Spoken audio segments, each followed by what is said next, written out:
দেখো 20টি কলা আছে, যদি তুমি প্রত্যেক শিশুকে 5টি করে কলা দাও তাহলে মোট কতজন শিশু কলা পাবে আমরা এটা বের করব। এটা কিভাবে বের করব দেখে নিই। আমরা 5টি কলা পাবে একজন শিশু, ঠিক আছে? হ্যাঁ, 5টি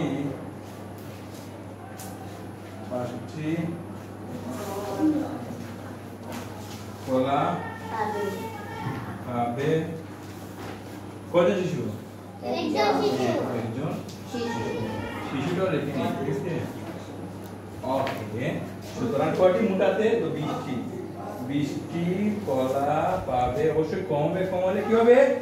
ভাগ হবে। হ্যাঁ, তাহলে ভাগ 5 জন শিশু।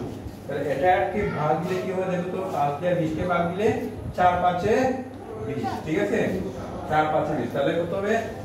4 জন কি শিশু। ওকে, তাহলে উত্তরটি কত হবে? কত হবে? 4 জন শিশু। তাহলে কত, ঠিক আছে? এই তো শিশু। তাহলে বলছে মোট কতজন শিশু কলা পাবে? তাহলে মোট 4 জন শিশু কলা পাবে, ঠিক আছে?